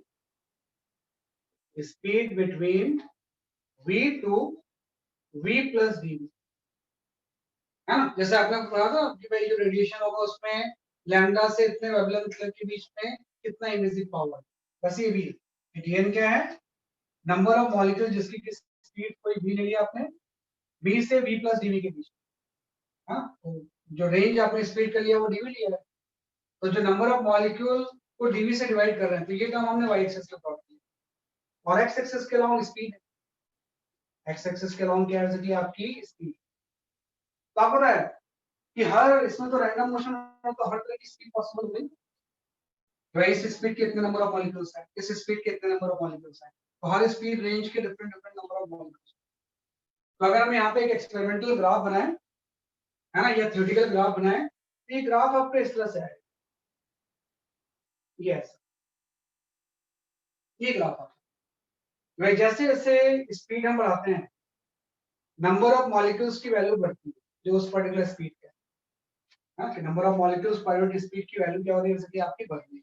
ये आपने बढ़ाया है किसी T1 टेम्परेचर, कोई भी गैस सेलेक्ट कर लिया सिंगल, उसके किसके टेम्परेचर पे आपने प्लॉट किया इसको, किसी T1 टेम्परेचर, हाँ, जैसे जैसे मैंने स्पीड बढ़ाया, नंबर ऑफ मॉलिक्यूल्स उस पर्टिकुलर स्पीड के क्या हो रहा है, इंक्रीज हो रहा है, तो डिक्रीज हो रहा है। तो यहीं पे हम एक टर्म डिफाइन करेंगे, इसका जो पीक आ रहा है, इसी स्पीड को हम बोलते हैं VMP। VMP जो होती है, ये होती है मोस्ट प्रोबेबल स्पीड, हाँ, VMP जो होती है, VMP is called as a most probable speed, probable speed, है ना। मोस्ट प्रोबेबल स्पीड का मतलब हो जाएगा कि इस स्पीड के नंबर ऑफ मॉलिक्यूल सबसे ज्यादा, इस पर्टिकुलर स्पीड के नंबर ऑफ मॉलिक्यूल्स क्या है कि आपका सबसे ज्यादा, तो इसको हम बोल सकते हैं speed possessed by the maximum number of, speed possessed by maximum number of molecules, maximum molecule, ना भाई। थोड़ा सा इस ग्राफ को ना आप इस तरह से, ये थोड़ा सा ऐसा हो, यस, ये किसी T1 टेम्परेचर पे आपने, और यहाँ पे क्या आ गया कि आपका मोस्ट प्रोबेबल स्पीड VM है। तो आप देखो गैस मॉलिक्यूल के केस में ना आपने तीन तरह की स्पीड डिफाइन कर दी, एक तो एवरेज, दूसरा RMS, और तीसरा जो हो गया वो मोस्ट प्रोबेबल। पे एवरेज लिखूंगा तो भाई किसी भी गैस मॉलिक्यूल की एवरेज स्पीड क्या होगी, हाँ, एवरेज स्पीड का मतलब ये हो जाएगा जब हम लिखेंगे what is the average speed of gas molecule, of gas molecule, हाँ, तो average speed of gas molecule क्या होगी, V एवरेज। तो V एवरेज का मतलब उसका आएगा सिंपल सा सिग्मा V बाई एन, सबकी स्पीड को हम ऐड करेंगे और n से डिवाइड करेंगे। तो V एवरेज का वैसे एक डेरिवेशन होता है, लेकिन अभी आपको डिराइव नहीं करना, आप जस्ट इसका रिजल्ट लिखिए कि जो V एवरेज की वैल्यू होती है, इसको डिराइव करेंगे तो ये आपका आ जाएगा 8 kT by pi into small, हाँ भाई, एवरेज स्पीड का फॉर्मूला क्या हो जाएगा, under root of 8 kT by pi into small. ऐसे ही आपने डिफाइन किया RMS speed, RMS speed of gas molecule, gas molecule की RMS स्पीड क्या होगा, VRMS। VRMS का मतलब हो जाएगा under root of sigma V square by n, भाई स्क्वायर का आपने एवरेज लिया, उसका अंडर रूट निकाल लिया, तो ये चीज तो आप यहाँ से निकाल सकते हो। VRMS निकालना कोई मुश्किल नहीं है, क्योंकि अभी तो आपने पढ़ा कि भाई हाफ m इंटू VRMS जो होता है, VRMS स्क्वायर की वैल्यू होती है ये 3/2 kT होती है, यहाँ से 2 कैंसिल, तो जो VRMS की वैल्यू होगी, है ना, यहाँ से आपका 3 kT बाई m हो जाए, ये तो हम डिराइव करेंगे। तो VRMS की वैल्यू यहाँ पे क्या जाएगी आपकी under root of 3 kT by small, हाँ, तो आपका क्या average speed of gas molecule जो होगा under root of 8 kT by pi m होगा, RMS speed of gas molecule जो होगा वो under root of 3 kT by small m होगा। ऐसी जो मोस्ट प्रोबेबल स्पीड होती है, speed possessed by maximum number of speed particles, इसी को हम बोलते हैं मोस्ट प्रोबेबल स्पीड, है ना, we call it as VMP। इसकी वैल्यू भी डिराइव करके आती है, ये 2 kT बाई स्मॉल m है, हाँ, कि 2 kT बाई क्या हो जाएगा आपका स्मॉल m। नंबर इसमें अगर मैं स्मॉल m यूज कर रहा हूँ तो small m is the mass of one molecule. ये मोलर मास नहीं है, मास ऑफ क्या है आपका ये मॉलिक्यूल है ना। इसी को अगर मैं एक मोलर मास के लिए अप्लाई करूँ तो मैं इसी रिलेशन को ऐसे लिख सकता था, जब भी आप यहाँ पे K यूज करोगे तो मास ऑफ वन मॉलिक्यूल है, इसी चीज को मैं R के टर्म्स में लिख सकता हूँ, ये 2RT बाई कैपिटल M आ जाएगा, है ना। तो यहाँ पे कैपिटल M जो है ये आपका molar mass, mass of one molar mass. उदाहरण में जब भी आप एक मॉलिक्यूल का मास लोगे तो ओरिजिनल कांस्टेंट आएगा, जब मोलर मास लेंगे तो R आएगा। मोलर मास लेंगे तो क्या आएगा, तो आपका आ जाएगा, वही बात है K equal to R by Na put कर दें तो Na इनटू स्मॉल m मोलर मास तो हो जाएगा। इसे भी लिख सकते हैं ऐसा, इसी को कई बार हम ये भी लिख सकते हैं 3RT बाई कैपिटल M, ये इसको भी लिख सकते हो आप, है ना। इसको भी आप लिख सकते हो अंडर रूट ऑफ, है ना भाई, जो ये एवरेज था ये वाला जो था इसको भी आप आर के टर्म्स में तो 8RT बाई कैपिटल M। तो small m is the mass of one molecule और कैपिटल M क्या है कि आपके मोलर मास। तो यही होता है। तो मैक्सवेल स्पीड डिस्ट्रीब्यूशन में ना आपने मोस्ट प्रोबेबल को तो लोकेट कर दिया, हम यहाँ पे एवरेज और आरएमएस को भी लोकेट कर सकते हैं, तो क्या पता है मोस्ट प्रोबेबल में ये 2 वाला टर्म है 8/5 लगभग 2.5 हो जाएगा। तो मतलब अगर ये मोस्ट प्रोबेबल है तो यहाँ पे कहीं पे आपका वी एवरेज है और सबसे ज्यादा जो होगा वो वी आरएमएस। तीनों को अगर हम कंपेयर करेंगे ना तो देखो मोस्ट प्रोबेबल तो सबसे कम है ना, तो इसमें 2 का फैक्टर आ रहा है 8/5 2.5 आ जाएगा, उसके बाद ये आ जाएगा और सबसे ज्यादा आरएमएस स्पीड होती है। तो अगर ये मोस्ट प्रोबेबल है तो ये एवरेज हो जाएगा, ये भी एवरेज। तो ये मैंने किसी एक पर्टिकुलर टेम्परेचर पे बनाया, किसी पर्टिकुलर गैस के लिए, किसी पर्टिकुलर गैस के लिए किसी पर्टिकुलर टेम्परेचर पे कर्व बनाया मैंने। What will happen if I increase the temperature. अगर मैं टेम्परेचर इंक्रीज करूंगा तो क्या होगा, जैसे मैं टेम्परेचर इंक्रीज करूंगा ये कर्व ऐसा होगा इस तरह से। अगर ये T1 टेम्परेचर पे है और ये T2 टेम्परेचर पे है, ये T3 टेम्परेचर पे है, तो कर्व देख के हम बता सकते हैं कि T1 की वैल्यू T2 से कम है और T2 की वैल्यू T3 से कम। क्योंकि अभी तो आपने बोला जो भी आपकी स्पीड आप ले रहे हो, एवरेज, मोस्ट प्रोबेबल या आरएमएस, सारा टेम्परेचर का ही तो फंक्शन है।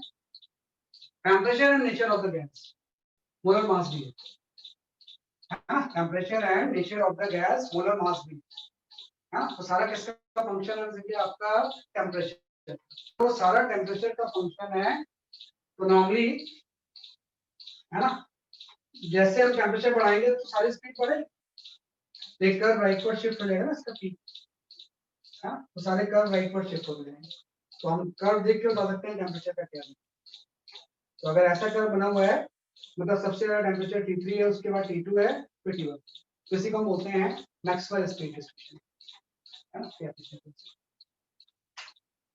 So this way we write the Maxwell speed distribution. Sir आपने VRMS को under root sigma V square by n कैसे लिखा? तो बेटा VRMS होता ही वो है,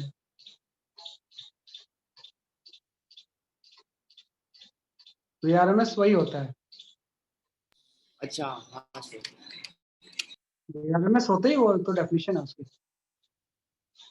सर और वो 8/5 KT बाय n। वो डिराइव करके आता है, मतलब वो डेरिवेशन अभी आप हो सकता है केमिस्ट्री वगैरह में पढ़ोगे, अभी वो नहीं पढ़ पाओगे आप, है ना। केमिस्ट्री वगैरह में हो सकता है आपको बताएंगे, अगर बताते हैं तो, है ना।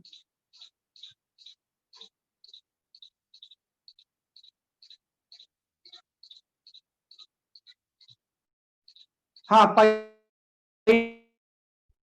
यहाँ पे उसमें पाई एम आएगा ये,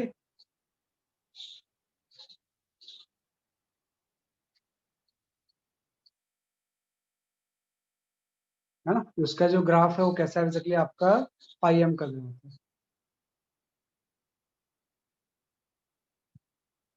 मतलब उसमें एक पाई हट गया है,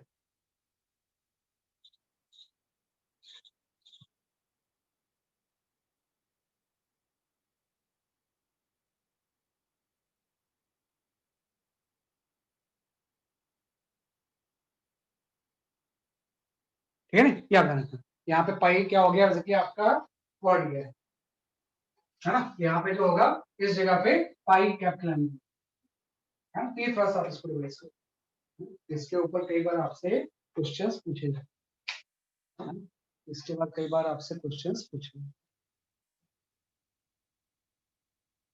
ये हम कर सकते हैं।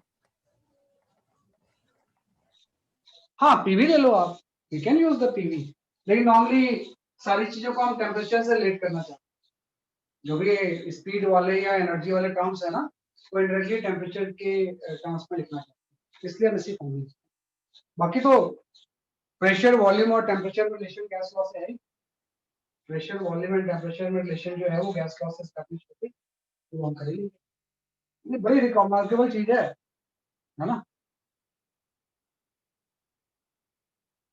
जी भाई जो ये इसमें जो है ना बहुत एक रिमार्केबल चीज है, ये मतलब ये जो है ना,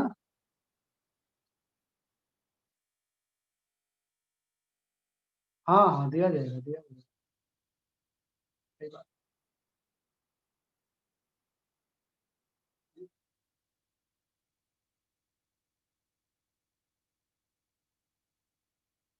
ये थोड़ा ध्यान में, मतलब ये जो रिजल्ट आ गया ना, इसके बेसिस पे बहुत इंपॉर्टेंट चीज आ गई, मैं आप सबको हटा देता हूँ, अब मेनली इसके ऊपर हम फोकस करते हैं, भाई मेनली जो हम फोकस कर रहे हैं इसके बाद जो आपका ये चीज आ गया है ना, कि हम बोल रहे हैं कि average translational kinetic energy, translational kinetic energy of gas molecule, gas molecule क्या हो, 1 मोल ऑफ द गैस में मैं average translational kinetic energy, energy of the gas molecule जो होगा वो 3/2 kg होता है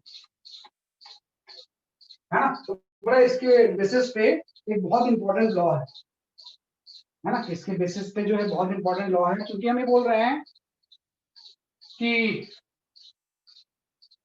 average translational kinetic energy of the gas molecule 3/2 kg है ना, तो यहाँ पे एक कंसेप्ट आ जाएगा, तो उसको हम बोलते हैं डिग्री ऑफ फ्रीडम, है ना, एक वर्ड हम यूज करेंगे, we called as the degree of freedom, degree of freedom, हाँ हम यहाँ पे एक टर्म यूज करेंगे, we called as the degree of freedom, है ना, तो डिग्री ऑफ फ्रीडम क्या होता है, डिग्री ऑफ फ्रीडम हम जब भी डिफाइन करते हैं तो हम ये बोलते हैं कि number of possible independent ways, हाँ जब भी हम डिग्री ऑफ फ्रीडम की बात करेंगे तो हम ये बोलेंगे नंबर ऑफ पॉसिबल, ये आप भी इसको कर सकते हैं, number of possible ways by which a gas molecule can possess energy, by which a gas molecule can possess energy, can possess energy, है ना, कि भाई जितने इंडिपेंडेंट पॉसिबल इंडिपेंडेंट वेज, है ना, कि possible independent ways gas molecule can possess energy, उसी को हम बोलते हैं डिग्री ऑफ फ्रीडम, है ना, तो आपको पता है गैस मॉलिक्यूल जो एनर्जी पोजेस करेगा ना, ये 3 तरह की एनर्जी पोजेस करता है, gas molecule can possess translational kinetic energy, gas molecule क्या होगा, it can possess the translational kinetic energy, gas molecule can possess the rotational kinetic energy, rotational kinetic energy, और gas molecule can possess the vibrational energy, vibrational energy, है ना, तो कोई भी gas molecule जो होगा ना, ट्रांसलेशनल काइनेटिक एनर्जी भी हो सकती है, इसकी रोटेशनल भी हो सकती है, भाई गैस मॉलिक्यूल ट्रांसलेट कर सकता है, रोटेट कर सकता है, एंड वाइब्रेशनल भी हो सकता है, उसके बॉन्ड वाइब्रेट भी कर सकते हैं, है ना, वाइब्रेशनल काइनेटिक एनर्जी जो होगी सिर्फ पोजेस होगी किसमें, डायटोमिक एंड पॉलीएटॉमिक, कोई अगर गैस डायटोमिक एंड पॉलीएटॉमिक है उस केस में वाइब्रेशन भी होती है ना, क्योंकि क्या चीज वाइब्रेट करती है, डायटोमिक के बीच में हम जो बॉन्ड होता है मॉलिक्यूल्स के बीच में, उसको हम एज ए स्प्रिंग जैसा मान लेते हैं, तो ये वाइब्रेट कर सकता है। मोनोटॉमिक में कभी भी वाइब्रेशन नहीं होगा। मोनोटॉमिक में ये सब चीजें हो सकती है ना, कि ट्रांसलेशन काइनेटिक एनर्जी हो सकती है, वाइब्रेशनल एनर्जी सिर्फ किस सामग्री से आपकी डायटोमिक एंड पॉलीटॉमिक, है ना। ये जस्ट हमने इसमें बात की। तो तीन तरह की एनर्जी हो सकती है, translational kinetic energy, rotational kinetic energy, vibrational. तो आप ध्यान दो, ये जो डिग्री ऑफ फ्रीडम है इसका सिंपल सा मतलब ये कि जैसे अगर मैं ऐसा बोलूं कि कोई मोशन जो है वो स्ट्रेट लाइन के अलोंग है ना, motion in a straight line, straight line, तो इसका जो डिग्री ऑफ फ्रीडम अगर एफ है तो डिग्री ऑफ फ्रीडम 1 होगा, है ना। कि कोई भी चीज अगर स्ट्रेट लाइन के अलोंग जा रही है तो उसकी एक ट्रांसलेशनल काइनेटिक एनर्जी तो होगी, है ना। कि भाई इसमें अगर स्ट्रेट लाइन के अलोंग जा रहा है ऐसे, तो उसकी सिर्फ ट्रांसलेशनल काइनेटिक एनर्जी होगी, तो इसका डिग्री ऑफ फ्रीडम कितना होगा, 1 होगा। अगर कोई मोशन प्लेन में हो रहा है, मोशन इन ए प्लेन, तो इसका जो डिग्री ऑफ फ्रीडम होगा वो 2 हो जाएगा, है ना। इसका जो डिग्री ऑफ फ्रीडम होगा वो क्या हो जाएगा, 2 हो जाएगा, क्योंकि प्लेन में मोशन में क्या होता है, एक्स के अलोंग भी मोशन होता है, वाई के अलोंग भी होता है, दोनों इंडिपेंडेंट होते हैं। तो मोशन इन ए प्लेन की डिग्री ऑफ फ्रीडम जो होती है वो 2 होती है ना। और कोई भी अगर स्पेस में बॉडी मूव करनी है ना, कि अगर मैं बात करूं इस केस में कि कोई भी चीज अगर स्पेस में मूव कर रही है, अगर मोशन इन स्पेस की अगर बात करें, तो इसका डिग्री ऑफ फ्रीडम 3 होता है, क्योंकि उसका एक्स वाई जेड टी हो, है ना। तो ये जो मैं डिग्री ऑफ फ्रीडम अभी रोटेशनल नहीं है, कौन सा डिग्री ऑफ फ्रीडम है, translational. Translational degree of freedom 3 तरह के हो सकते हैं। अगर कोई चीज सिर्फ स्ट्रेट लाइन में जा रही है 1 होगा, प्लेन में है तो 2 होगा, अगर स्पेस में मूव कर रही है तो उसका 3 होगा। वैसे गैस मॉलिक्यूल के भी 3 ट्रांसलेशनल काइनेटिक एनर्जी हो सकती है ना। वह ट्रांसलेशनल काइनेटिक एनर्जी जो होगी वो तो गैस मॉलिक्यूल तो रैंडमली मूव करते हैं, स्पेस में मूव करते हैं, 3D मोशन होता है उसका, तो इसमें ट्रांसलेशनल डिग्री ऑफ फ्रीडम कितना हो जाएंगे, 3। अब यहाँ पे आ गया रोटेशनल काइनेटिक एनर्जी। जैसे ट्रांसलेशनल काइनेटिक एनर्जी तो हम ऐसे लिखते हैं हाफ mv²। जो रोटेशनल काइनेटिक एनर्जी होती है वो होती है हाफ आई ओमेगा स्क्वायर। आप बाद में पढ़ोगे, मैं यहाँ पे लिख दूँ।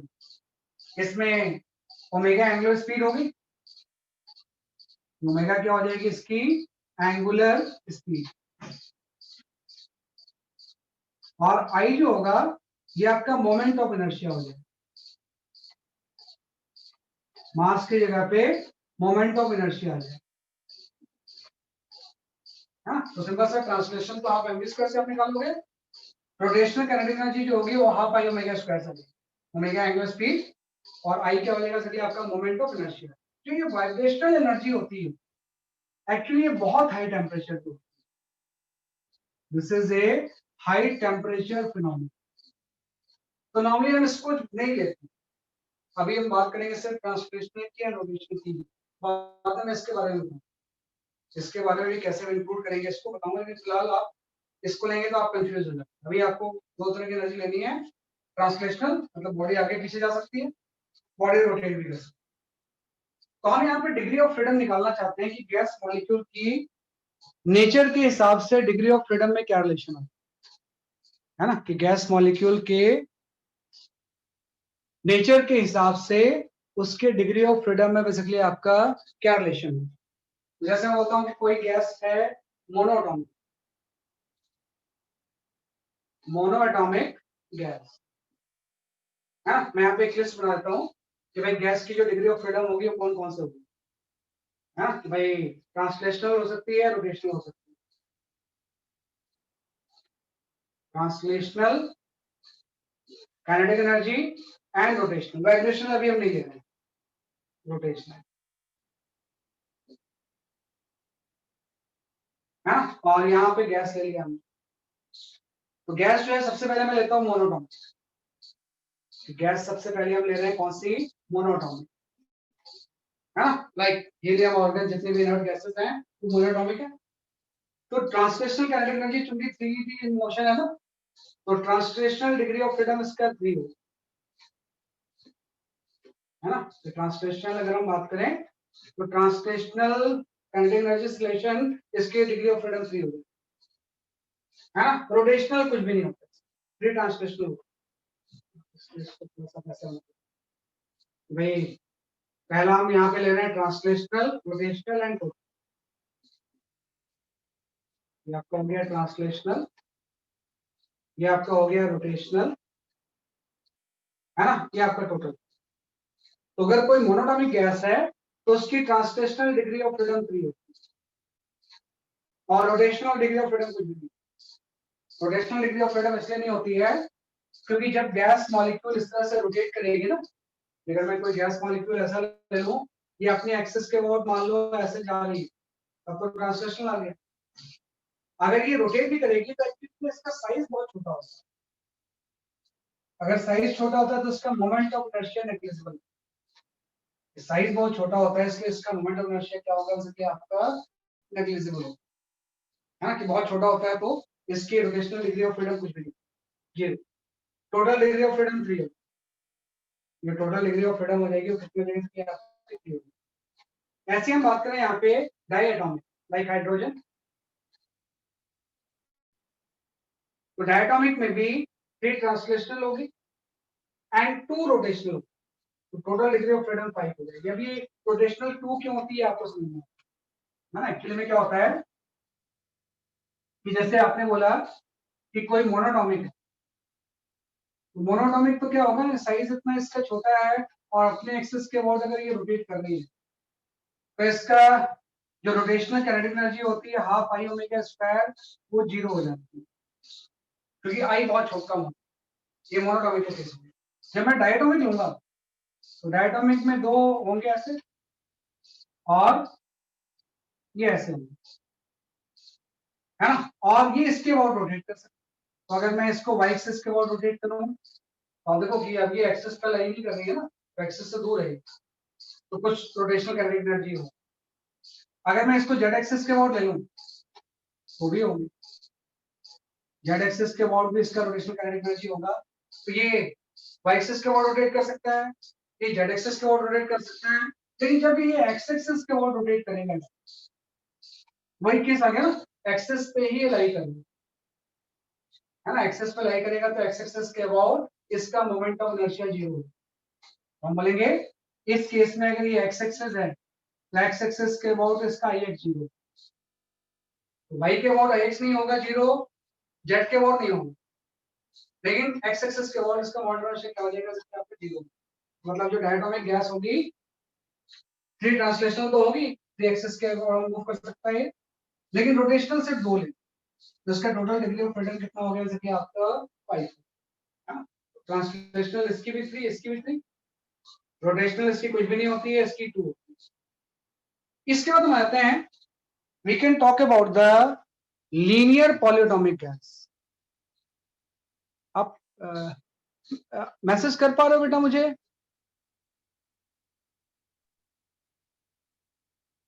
थोड़ा बोलो कुछ। अच्छा अच्छा ठीक है, मतलब रिस्पॉन्स करना है थोड़ा सा।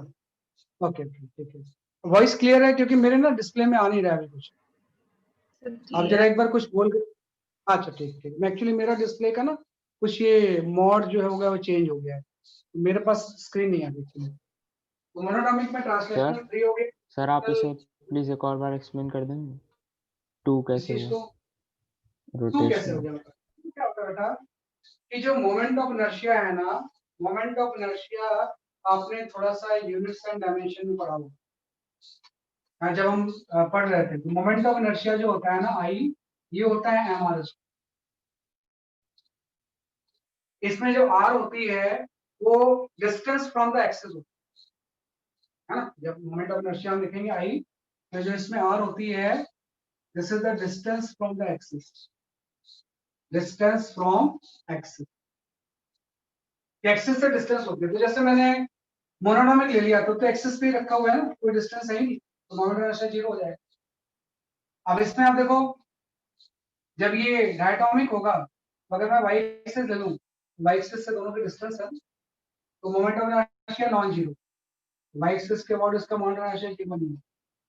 z एक्सिस ले लो तो भी डिस्टेंस होगा, z एक्सिस के अबाउट इसका जो मोमेंट ऑफ इनर्शिया होगा ये भी नॉन जीरो है ना। लेकिन मैं x एक्सिस अगर ले लूं तो ये दोनों एक्सिस पे तो रखे हुए हैं और ये बहुत छोटे होते हैं, तो इस एक्सिस के अबाउट इसका मोमेंट ऑफ इनर्शिया जीरो और मोमेंट ऑफ इनर्शिया जीरो होगी तो पेंडिकुलर, तो मतलब इसमें सिर्फ 2 डिग्री ऑफ फ्रीडम y और z के, x एक्सिस वाला जीरो, तो 3 ट्रांसलेशनल 2 रोटेशनल टोटल 5।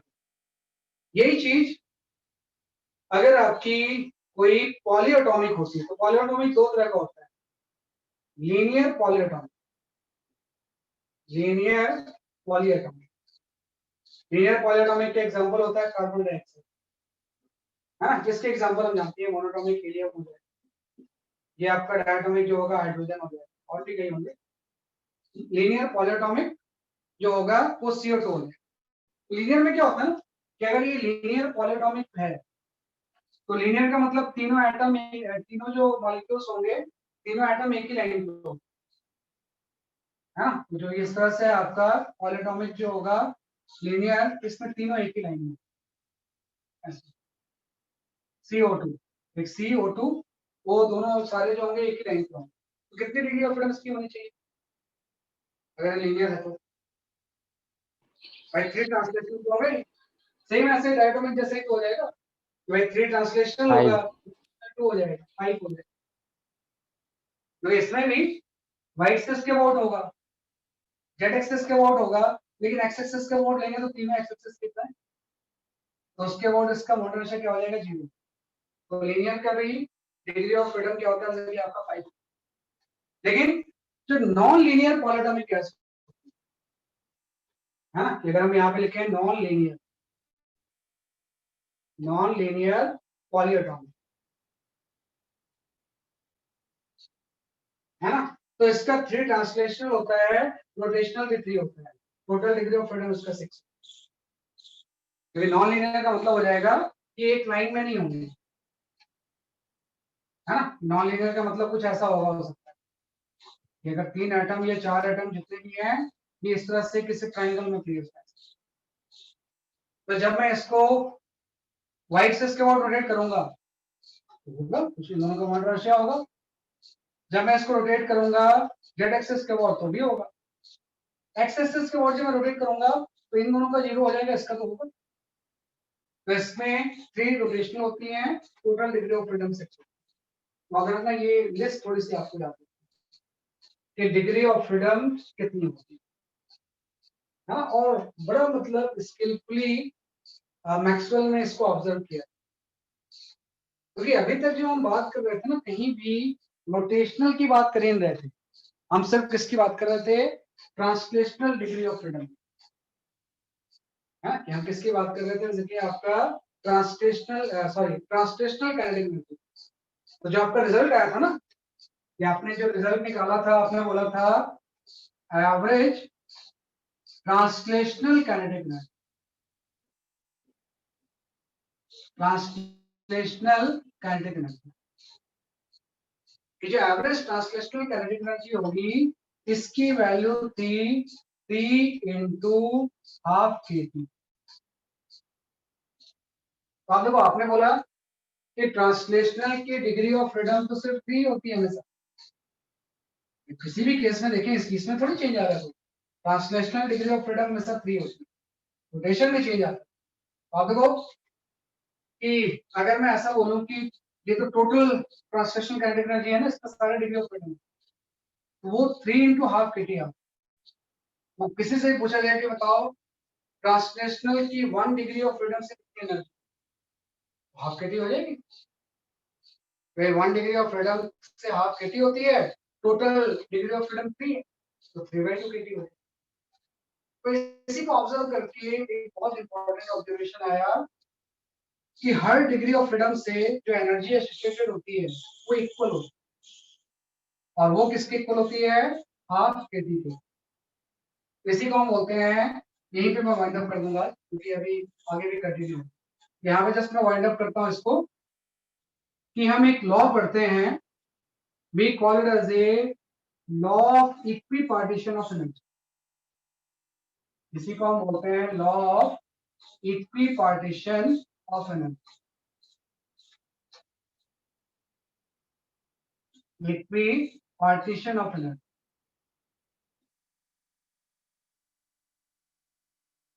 है ना, एक बड़ा इंपॉर्टेंट लॉ है। अब तक का सबसे इंपॉर्टेंट लॉ ये, आपका पर्पस ही यही लाना था कि law of equipartition of energy, है ना। आपने बोला 3 डिग्री ऑफ फ्रीडम है और टोटल काइनेटिक एनर्जी 3/2 kT होती है, तो हर डिग्री ऑफ फ्रीडम से हाफ kT होगी, तो उसी को जनरलाइज कर दिया। Law of equipartition of energy बोलता है कि एनर्जी एसोसिएटेड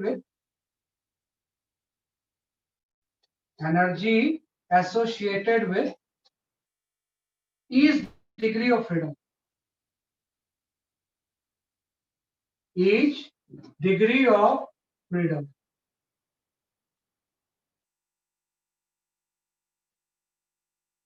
है ना, energy associated with each degree of freedom is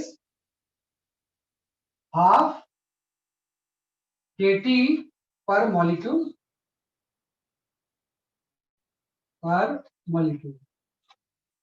और half RT per mole, है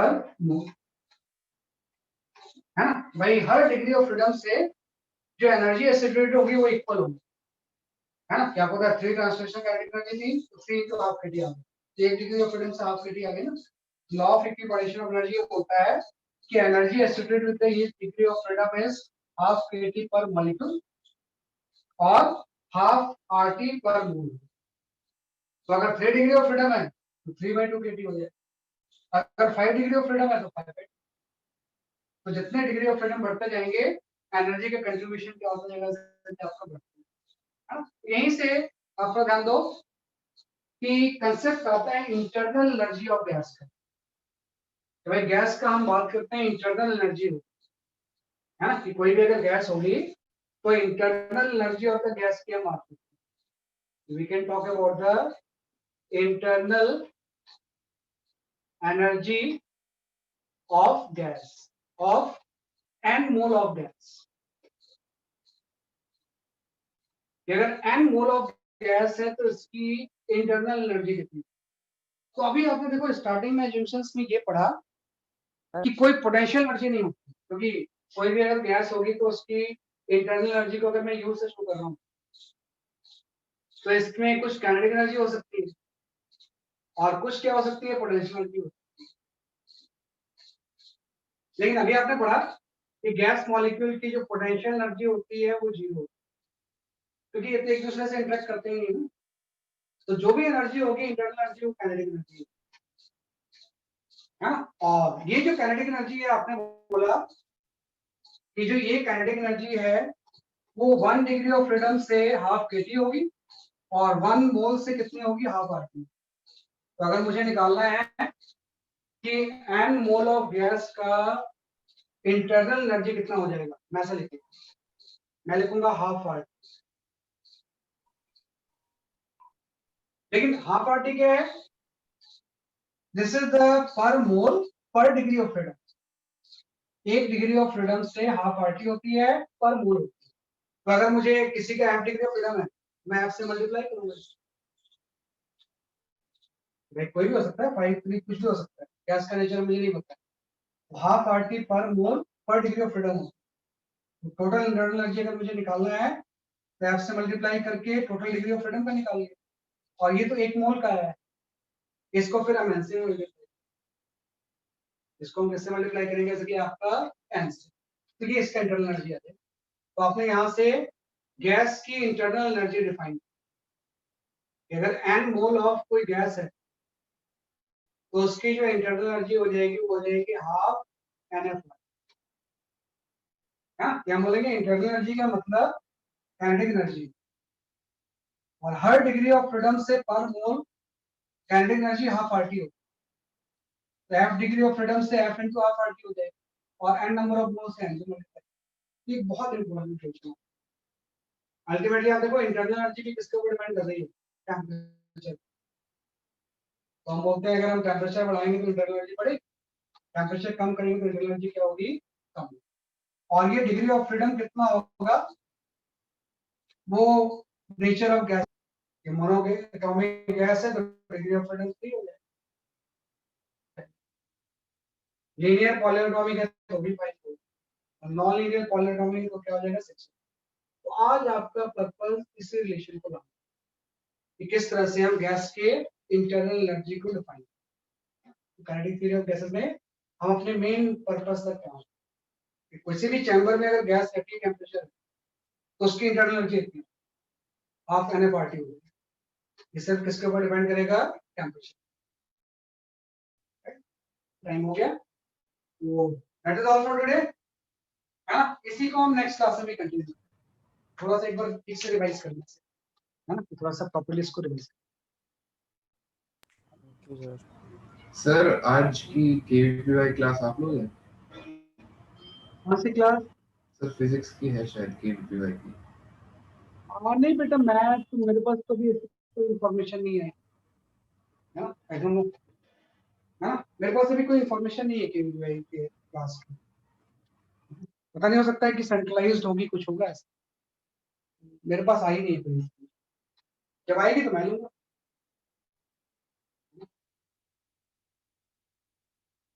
बाकी मैंने कैसे करना केवीपीवाई है वो कल मैंने आपको बता दिया, क्योंकि अब फरवरी में हो रहा है ना, तो उतना ज्यादा कॉम्प्लिकेटेड प्रोसेस है नहीं, यही सब चीजें आएंगी उसमें नॉन मोडेट में। That is all for today. Bye bye. Thank you, sir.